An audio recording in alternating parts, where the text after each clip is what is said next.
Welcome.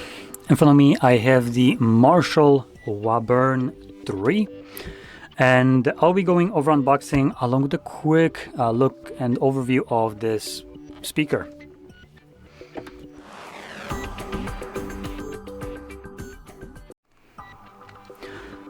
So, truth be told, I've already kind of went through the unboxing, and the only thing in there is the speaker and the cable. To open up the box, as it's not actually in here, I'll explain why in a second. So if we pop it open, that would be the speaker coming in right under this, and right below here you'll find the paperwork and the cable. So with that out of the way, and let's just clean the place up. And be grabbing this speaker, which is now behind other devices. Great. There we go. We get this beauty. This is a absolute monster. So first of all, the page, if I can find my mouse somewhere. Where is it? Oh, there we go. So the page on directly on the Marshall website says that this speaker is a speaker that has a frequency response of, I just saw it somewhere, it was from 35 hertz to 2 kilohertz. Now, this is what they advertise, but the tests on rankings.com suggest that it is even more insane than that. 35 hertz is already pretty freaking wild for a speaker of this size, I would say, considering this is something that you might expect more from like a straight up subwoofer. Well, this is an entire speaker and much smaller.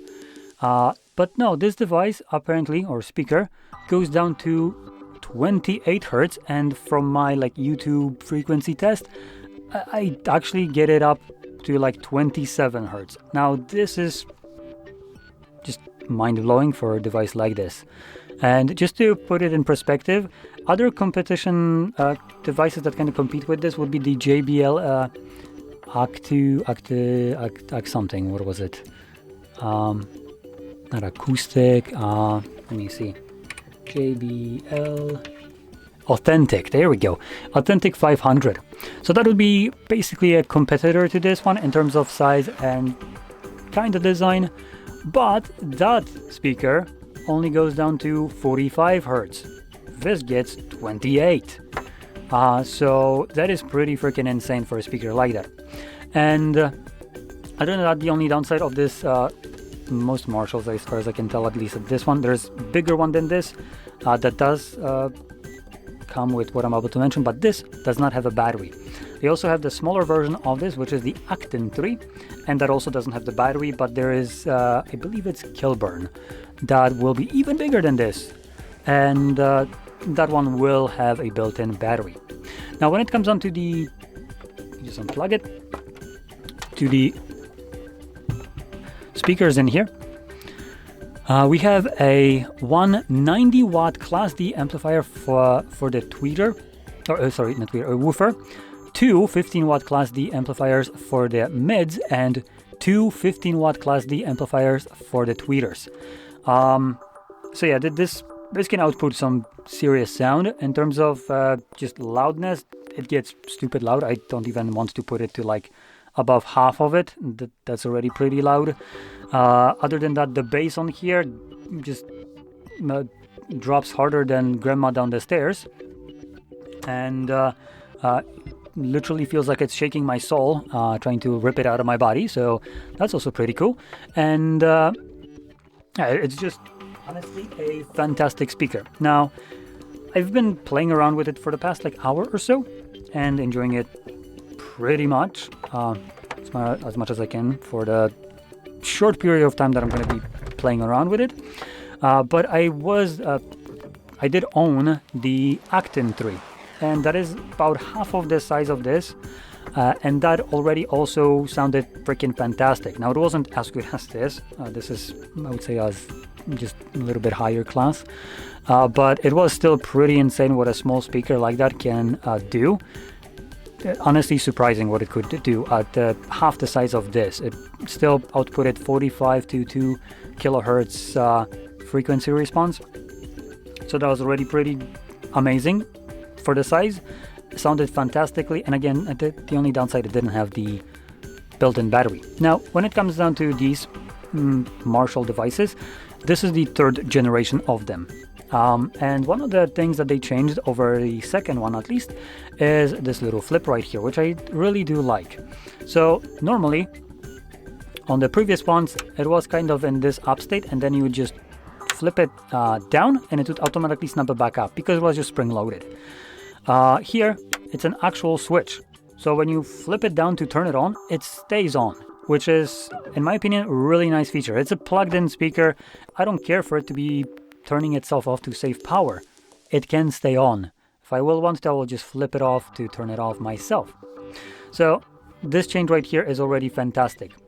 Other than that, over the Actin 3, this actually has more inputs. So right here we can see we have Bluetooth, auxiliary, which is this one right here.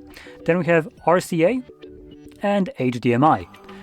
And we can just flip between them. Now if we flip it to the back, you can see some more input options. So we have the RCA and HDMI ARC right here, along with the Bluetooth obviously just being wireless, so it's not like there is going to be input on there, and the auxiliary is, like I mentioned, right here. Other than that, we have 3 knobs, which allows us to control volume, bass, and treble all independently, and these are actually backlit right here. So when you start to move them, you can see they light up. You can see right here.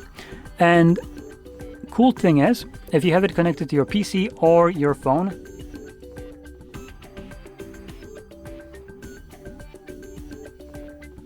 okay, for some reason it lagged out.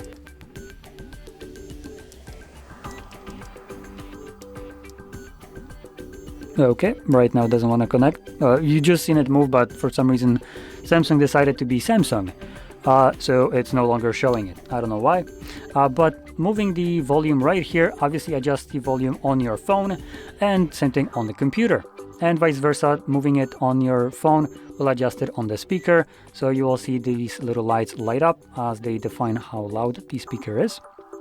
Then we got the bass. By default it's about halfway, and that's already pretty decent, but you can crank it up all the way to the max and it just gets to the whole new level. And then we got the treble.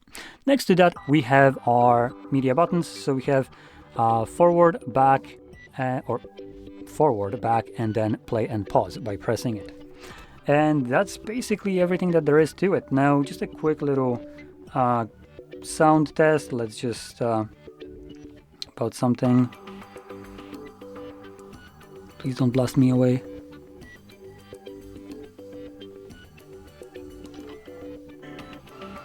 Let's put something that actually has more.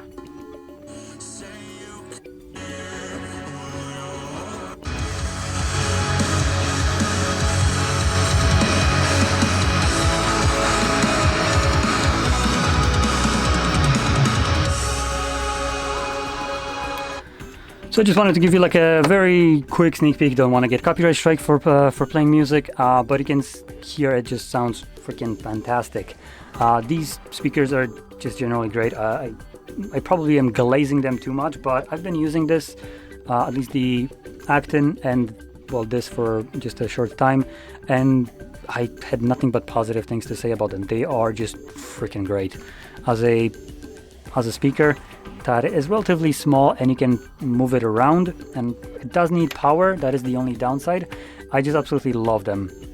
So yeah, Marshall has made these things just freaking great.